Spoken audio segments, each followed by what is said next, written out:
अवधूत चिंतन श्री गुरुदेव दत्त. शुभ संध्याकाळ सगळ्यांना.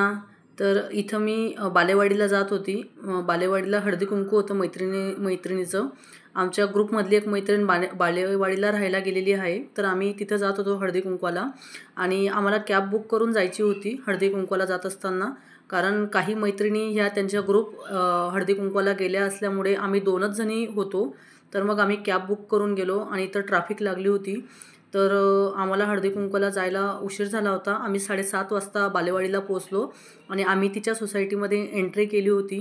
तर हळदी कुंकू कसं म्हणजे का करतात, हळदी कुंकू करण्यामागची पद्धत काय आहे आणि हळदी कुंकू का केलं जातं, कसं केलं जातं, याची आज सर्व माहिती मी तुम्हाला सांगणार आहे.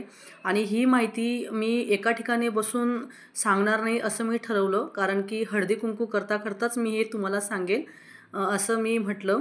तर आम्ही तिच्या सोसायटीमध्ये एंट्री केली होती आणि बघा, मकर संक्रांतीपासून ते रथसप्तमीपर्यंत हळदी कुंकवाचा कार्यक्रम सुरू होत असतो. आणि पूर्वी एकत्र कुटुंब पद्धती असल्यामुळे स्त्रीला घराबाहेर निघता यायचं नाही, तिच्यावर खूप बंधनं होती. पण हळदी कुंकवाच्या निमित्ताने सर्व स्त्रियांना एकत्र जमून एकमेकांची सुखदुःखे जाणून घ्यायची, म्हणजे तेव्हा ते घ्यायचे.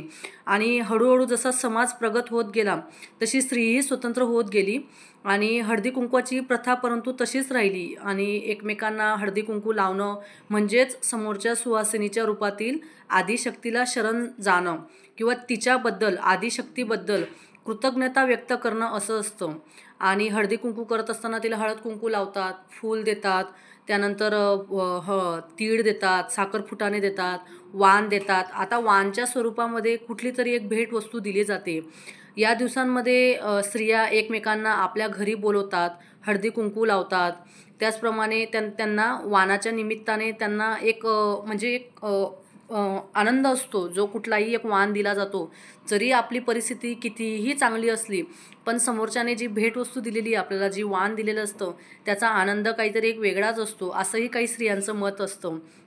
तर सगळ्या महिला जेव्हा एकत्र जमतात एकमेकांच्या घरी, तेव्हा एकत्र जमल्यानंतर त्यांचा ग्रुप बनतो आणि त्या ग्रुपच्या डिस्कशनमध्ये कधी त्या भिशीचं आयोजन करतात, तर कधी छोटी मोठी ट्रीप आणि किंवा मग एखादं मंडळ स्थापन करतात. आणि वर्षभरामध्ये जे आपले सांस्कृतिक कार्यक्रम असतात, जे आपले संस्कार असतात, त्या सांस्कृतिक कार्यक्रमांनी त्याचं आयोजन किंवा कार्यक्रम राबविले जातात. त्याचप्रमाणे आपल्या घरी जी आदिमाया, आदिशक्ती आलेली असते, तिच्या स्वागतासाठी जो तो आपल्या परीने किंवा यथाशक्तीने त्याचं स्वागत करत असतं, डेकोरेशन करत असतं. आता काही जणांचं म्हणणं असतं की डेकोरेशन करणं म्हणजे फक्त एक दिखावा असतो, पण तसं नसतं. बघा, लक्ष्मीपूजनच्या वेळेत जेव्हा आपल्या घरी कोणीच येणार नाही असतं, म्हणजे कोणीच मानव किंवा ह्युमन बिईंग कोणीच येणार राहत नाही, कोणीच घरामध्ये एंट्री करणार राहत नाही, फक्त लक्ष्मीपूजनाच्या दिवशी विष्णू आणि लक्ष्मी आपल्या घरामध्ये येणार आहेत हे आपल्याला माहिती असतं. तर आपण घरामध्ये किती सुंदर डेकोरेशन करत असतो, हा पण एक पॉझिटिव्ह विचार ठेवला जातो. तर डेकोरेशन का केलं जातं? कारण आपल्या घरामध्ये स्त्रीच्या रूपामध्ये, सुवासिनीच्या रूपामध्ये आदिमाया, आदिशक्ती येणार असते आणि तिचं स्वागत हे चांगल्या पद्धतीने केलं गेलं पाहिजे, असं प्रत्येकाचं म्हणणं असतं. तो काही एक दिखावा नसतो, त्यांच्या स्वागतासाठी केलेलं ते एक डेकोरेशन असतं. तसेच वाण दिलं जातं आणि त्या वाणाच्या भेटवस्तू देऊन आपल्या संस्कृतीची जपणूक केली गेलेली असते आणि त्या जपणूक झाल्याचा एक आनंद आपल्याला मिळत असतो. त्याचप्रमाणे सुवासिनीची हळद आणि कुंकू लावल्याने, जेव्हा आपण हळद आणि कुंकू लावतो तेव्हा सुवासिनीमधील दुर्गादेवीचं अप्रकट तत्व जागृत होतं आणि तिला भक्तिभावाने आवाहन केलं जातं. जेव्हा आपण सुवासिनीला हळदी कुंकू लावत असतो तेव्हा दुर्गादेवीचं एक अप्रकट तत्व जागृत होत असतं. वाण देताना नेहमी पदराच्या टोकाला स्त्री जेव्हा हळदी कुंकू केल्यानंतर वाण देत असते, तेव्हा वाण देताना तिच्या पदराच्या टोकाने वाण धरून द्यायचा असतो. आणि वाण देताना काही श्लोक असतात बघा, आपल्याला ह्या गोष्टी माहीत नसतात. वाण देताना काही श्लोक असतात, तर ते श्लोक कोणते कोणते असतात? ते 2-3 प्रकारचे श्लोक आहेत. तर ते श्लोक कुठले कुठले आहेत? नमस्ते तू महामाये श्रीपीठे सुरपूजिते, शंखचक्र गदा हस्ते महालक्ष्मी नमस्तुते, हा एक श्लोक असतो जेव्हा आपण हळदी कुंकू करतो आणि वाण देतो तेव्हा. किंवा दुसरा श्लोक असाही म्हणू शकतो, आम्ही देही सौभाग्ये देही मे परमम सुखमम, रूपम देही जयम देही यशो देही दिशो जही, हा पण एक श्लोक असतो. किंवा तिसरा श्लोक तुम्ही हा पण म्हणू शकतात, या देवी सर्व भूतेषु शक्तिरूपेण संस्थिता, नमस्तस्ये नमस्तस्ये नमस्तस्ये नमो नमः. अशा प्रकारे तुम्हाला जो श्लोक येत असेल तो श्लोक तुम्ही म्हणा, कारण की सुवासिनी ही आपल्या घरामध्ये दुर्गादेवीचं एक रूप म्हणूनच आलेली असते आणि वाण देऊन तिचा नमस्कार करायचा असतो. बघा, आपण संध्याकाळीच प्रदोषकाळीच का लक्ष्मी येण्याच्या वेळेसच का हळदी कुंकू ठेवलेलं असतं आणि हाच टाईम का आपण सिलेक्ट केलेला असतो, कारण की तो टाईम म्हणजे हळदी कुंकू करण्याचा तो टाईम म्हणजे लक्ष्मीला आपल्या घरामध्ये येण्यासाठी करणारं एक आव्हान असतं. आणि कोणीही आपल्या घरामध्ये आल्यानंतर ते कुठल्या रूपात आपल्या घरामध्ये येऊन आपल्याला आशीर्वाद देऊन जाईल, कुठल्या रूपामध्ये येऊन, बघा प्रत्येकाचा पायगुण हा वेगळा वेगळा असतो.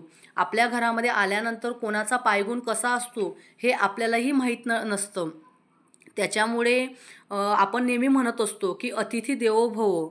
आपल्याकडून अजाणतेपणाने आपल्या हातून कुठलीही चूक होता कामा नये याचीही आपण दक्षता घेतली पाहिजे त्यावेळेस.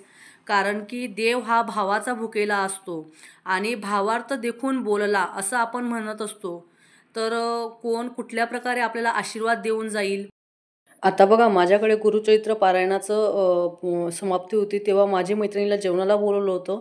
तर ती मला म्हणून गेली की अन्नपूर्णा तुझ्या घरामध्ये नेहमी वास करत राहावं.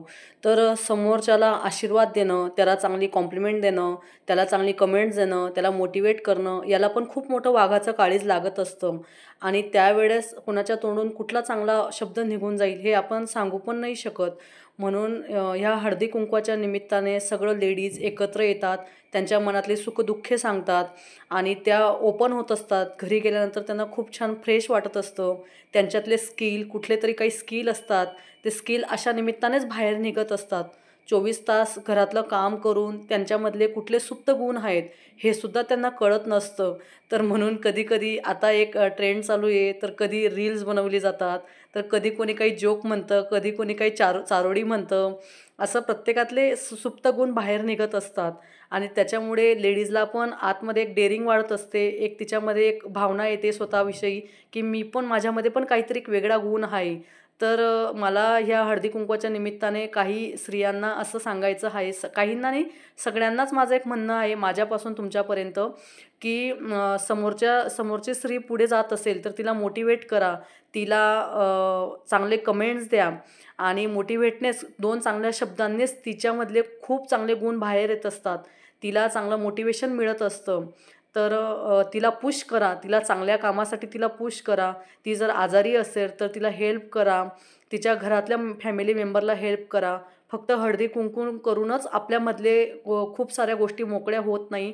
तर मदत केल्याने, एकमेकांना मदत केली पाहिजे, तिच्या संकट काळामध्ये तिला मदत केली पाहिजे. तर अशा प्रकारे आजचा माझा व्हिडिओ होता. तुम्हाला कसा वाटला हे मला सांगा. श्री स्वामी समर्थ.